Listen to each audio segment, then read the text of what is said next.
Okay, let's dive right in. Today, we're going to reframe the British Empire. We're putting aside the traditional history textbook story of kings, queens, and flags. Instead, we're going to look at it as the most meticulously engineered, globe-spanning corporate enterprise in human history. Welcome to today's Explainer, where we're going to examine the raw economics of how a single island nation sitting in the cold gray waters of the North Atlantic managed to completely rewire the global economy. Because honestly, when you look at the sheer scale of this operation, it's almost hard to wrap your head around. At its early 20th century peak, this economic machine governed 400 million people across 6 continents. It managed a quarter of the Earth's entire landmass, and it redirected a third of all global trade right through its own ports.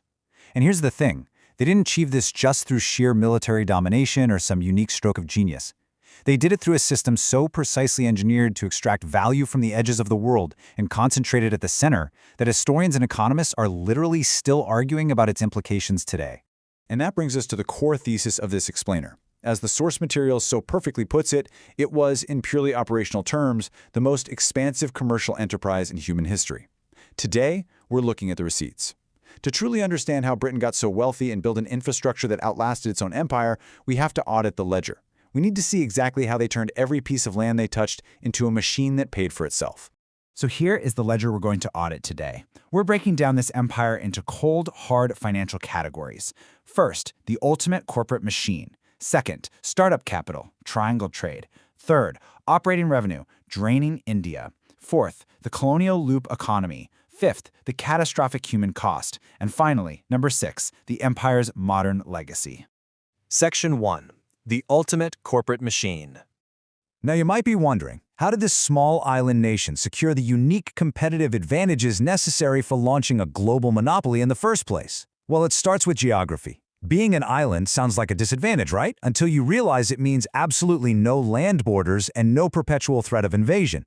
So while rivals like France and Spain were burning through their treasuries on massive standing armies just to survive, Britain kept its land forces lean and poured its money into the Royal Navy. This wasn't just a military force, it was basically a mobile investment in global market access. Then add the 1694 creation of the Bank of England to the mix. This gave the state and private investors access to deep, incredibly reliable credit markets. Think about what this means for a second. When a French king needed to fund a war, he paid a massive premium and waited. When Britain needed to fund expansion, they borrowed cheaply and quickly. You combine that incredibly cheap capital and naval reach with a domestic coal supply sitting conveniently right under early factory sites, and Britain created an industrial capacity that no continental rival could even hope to match. Section 2. Startup capital, triangle trade. So every massive commercial venture requires startup capital, right? And for this global monopoly, the initial funding came from one of the most brutal supply chains ever constructed, the Atlantic slave trade. This closed loop generated cascading profits for the entire British economy.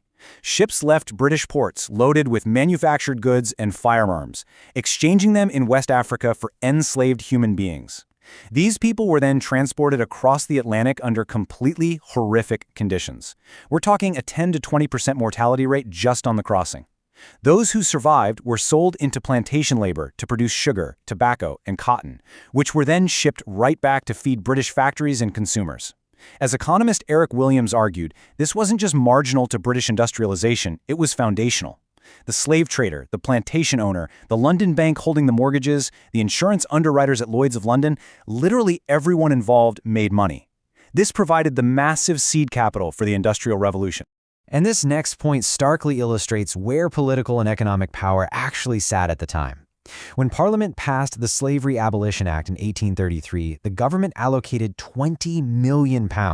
Now that was a staggering 40% of its entire annual budget.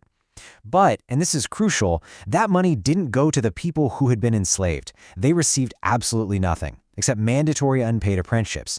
Instead, that massive payout went to the 46,000 individuals who had owned them, as compensation for their quote-unquote lost property. The government issued long-dated bonds to fund this, which were absorbed into the national debt. And incredibly, no way around this fact, those bonds were not fully retired until 2015. British taxpayers were literally paying off the debt incurred to compensate slaveholders within living memory. Section 3. Operating revenue, draining India. If the Atlantic trade was the startup funding, the hostile corporate takeover of the Indian subcontinent provided the immense operating revenue needed to sustain this global machine. Let's look at the East India Company. Imagine a modern tech monopoly today, but armed with a private military of 260,000 soldiers. That's roughly twice the size of the official British military at the time. Chartered on the very last day of 1600, this was a private, joint stock corporation with a government-granted monopoly. We are looking at the first multinational corporation in the modern sense. They collected taxes, conducted diplomacy, and governed over 100 million people. They basically ran a sovereign state as a massive profit center, right up until the British Crown eventually stepped in to take over the extraction directly in 1858. And the scale of that extraction? It is almost unfathomable.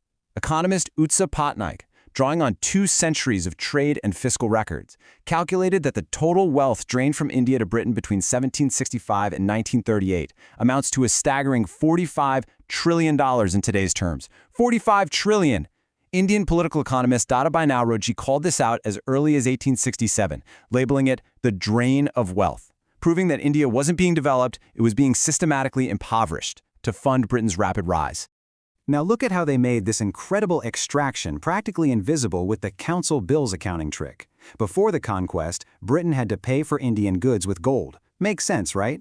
But after taking control, they completely changed the rules. Foreign merchants wanting Indian goods had to buy paper council bills in London using gold or silver. That hard currency stayed right there in London.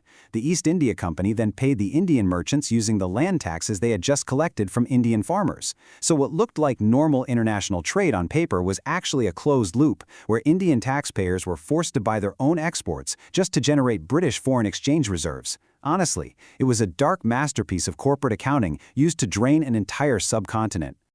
Section 4. The colonial loop economy. So, with the capital secured and the operating revenue flowing, Britain deployed this system to completely eliminate competition and guarantee their own industrial growth. This was the fundamental structure of how the empire actually made money. Strip away all the flags and the lofty speeches, and you have this business model. Colonies were organized to produce raw materials, things like cotton, jute, and timber. Those materials were shipped to Britain, where factories converted them into finished manufactured goods. Then those finished goods were shipped right back to the colonies and sold at a premium. The brilliant, sinister catch here: the colonies were legally and structurally blocked from manufacturing their own goods. They were captive markets. They had absolutely no choice but to buy the finished product from the very country that had just taken the raw materials. This turned the colonies into a massive ongoing subsidy for British industrial capital. You can see the devastating impact of this loop right here. Before British conquest, India generated roughly a quarter of global GDP. They were the world's leading exporter of finished cotton textiles, a massive industrial competitor.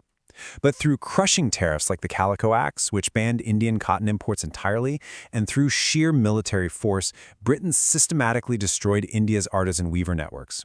India's share of global manufacturing output plummeted from 24% in 1750 to under 2% by 1913.